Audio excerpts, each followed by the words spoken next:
అందరికీ నమస్కారం. మన దగ్గర ఒక అద్భుతమైన బిజినెస్ ఐడియా ఉంది అనుకుందాం. కానీ దాని అసలు విలువ ఎంత, భవిష్యత్తును అంచనా వేయడం కొంచెం కష్టమే, కానీ అసాధ్యం కాదు.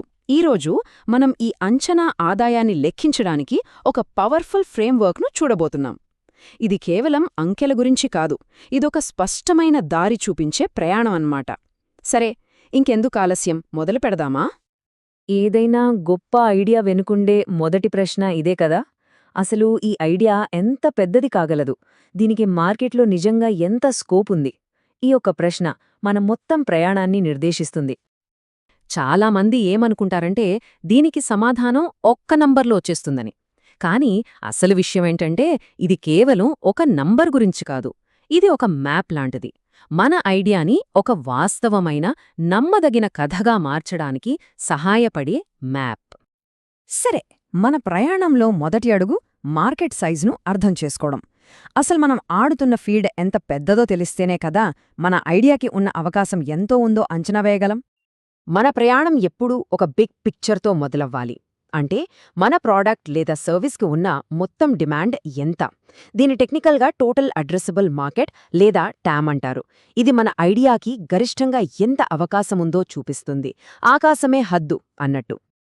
ఈ మూడు కాన్సెప్ట్లను సింపుల్గా అర్థం చేసుకోవడానికి ఒక మంచి పోలిక ఉంది. టీఏఎంను మొత్తం సముద్రంలా ఊహించుకోండి. ఇక శామ్ అంటే మన బోటు నిజంగా వెళ్లగలిగే సముద్ర ప్రాంతం. మరి ఎస్ఓఎం అంటే ఈ ఏడాది మనం నిజంగా పట్టుకోగల చేపలన్నమాట. ఇలా చూస్తే మార్కెట్ సైజ్ ఎంత క్లియర్గా అర్థమవుతుందో కదా. ఓకే, మార్కెట్ ఎంత పెద్దదో చూశాం. ఇప్పుడు అసలు విషయానికొద్దాం. మన బిజినెస్ మోడల్ ఎలా ఉండాలి? మన ప్లాన్కు అసలైన పవర్ ఇక్కడే వస్తుంది. మన రెవెన్యూ ఇంజిన్ను ఎలా నిర్మించాలో ఇప్పుడు చూద్దాం. మన రెవెన్యూ ఇంజిన్కి రెండు ముఖ్యమైన భాగాలుంటాయన్నమాట. ఒకటి ప్రైసింగ్ మోడల్, అంటే మనం ఎంత ఛార్జ్ చెయ్యాలి అనేది. రెండోది కస్టమర్ అక్విజిషన్, అంటే కస్టమర్లను ఎలా సంపాదించడం అనేది. ఇవి రెండు వేర్వేరు కాదు, ఒకదానితో ఒకటి కలిసి పనిచేస్తాయి. ఈ రెండు సరిగ్గా కలిస్తేనే మన బిజినెస్ బండి ముందుకు సాగుతుంది.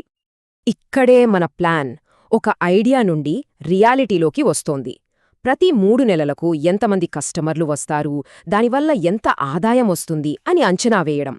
అప్పుడే మన ఊహలకు ఒక రూపమొస్తుంది. మన ప్లాన్ పేపర్ మీద నుండి వాస్తవంలోకి అడుగుపెట్టేది ఇక్కడే. సరే, ఇప్పటిదాకా మనం స్టార్టింగ్ పాయింట్ చూసాం. ఇప్పుడు భవిష్యత్తులోకి చూద్దాం. మన ఐడియాను ఒక స్నాప్షాట్లా కాకుండా ఒక సినిమాలాగా రాబోయే సంవత్సరాల్లో మన గ్రోత్ స్టోరీ ఎలా ఉండబోతోందో చూద్దాం. ఫ్యూచర్ను అంచనా వేయడమంటే అదేదో గాల్లో లెక్కలు వేయడం కాదు, కొన్ని గట్టి అంచనాల మీద ఆధారపడి ఉంటుంది. ఉదాహరణకి, ప్రతి నెల మన గ్రోత్ రేట్ ఎంతుంటుంది, వచ్చిన కస్టమర్లలో ఎంతమంది మనతోనే ఉంటారు, వాళ్లకు మనం ఇంకా ఏమైనా అమ్మగలమా? ఈ ప్రశ్నలకు సమాధానాలే మన ఎదుగుదలకు అసలైన ఇంధనం.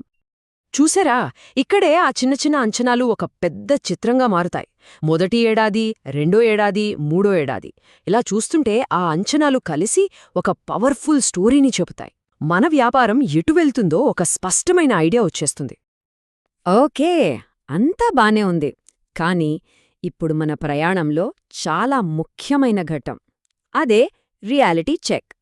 మనం వేసుకున్న అంచనాలు ఎంతవరకు నిజమో, ఎంతవరకు బలంగా ఉన్నాయో ఒక్కసారి గట్టిగా టెస్ట్ చేయాలి. ఒక మంచి ప్లాన్ అంటే కేవలం ఆదాయం గురించి మాత్రమే ఆలోచించదు, అసలు లాభమెంతొస్తుందో కూడా చూస్తుంది. అంటే మనం అమ్మిన వస్తువుల మీద ఎంత లాభం వచ్చింది, కంపెనీ నడపడానికి ఎంత ఖర్చయింది, అన్నీ పోగా చివరికి చేతిలో ఎంత మిగిలింది, ఇదే కదా అసలు లెక్క.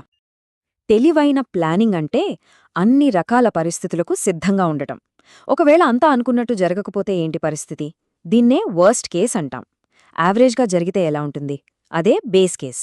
ఒకవేళ అదృష్టం కలిసొచ్చి అంతా అనుకున్నదానికన్నా బాగా జరిగితే అదే బెస్ట్ కేస్. ఇలా అన్ని కోణాల్లో ప్లాన్ చేసుకోవటం మన బలహీనత కాదు, మన బలాన్ని చూపిస్తుంది. ఒక విషయం గుర్తుంచుకోవాలి, భవిష్యత్ అనేది రాసిపెట్టి ఉండదు, దాన్ని మనం రాసుకోవాలి. మనం తీసుకునే నిర్ణయాలతో మార్చవచ్చు. కొత్త మార్గాల్లో మన ప్రోడక్ట్ నమ్మొచ్చా, మంచి పార్ట్నర్షిప్స్ క్రియేట్ చేయొచ్చా, మారుతున్న మార్కెట్ ట్రెండ్స్కి తగ్గట్టు మనం మారాలా? ఈ నిర్ణయాలే మన గ్రోత్ని డిసైడ్ చేస్తాయి. సో చివరిగా మనం గుర్తుపెట్టుకోవాల్సిందేంటంటే మన గోల్ కేవలం ఏదో ఒక పెద్ద నంబర్ను చూపించడం కాదు. కస్టమర్లు, ప్రైసింగ్, మార్కెట్ వీటన్నింటి ఆధారంగా ఒక నిజమైన, నమ్మదగిన కథను చెప్పడం. అదే అసలైన సక్సెస్. మరి మన ఐడియా యొక్క అసలైన కథేంటి?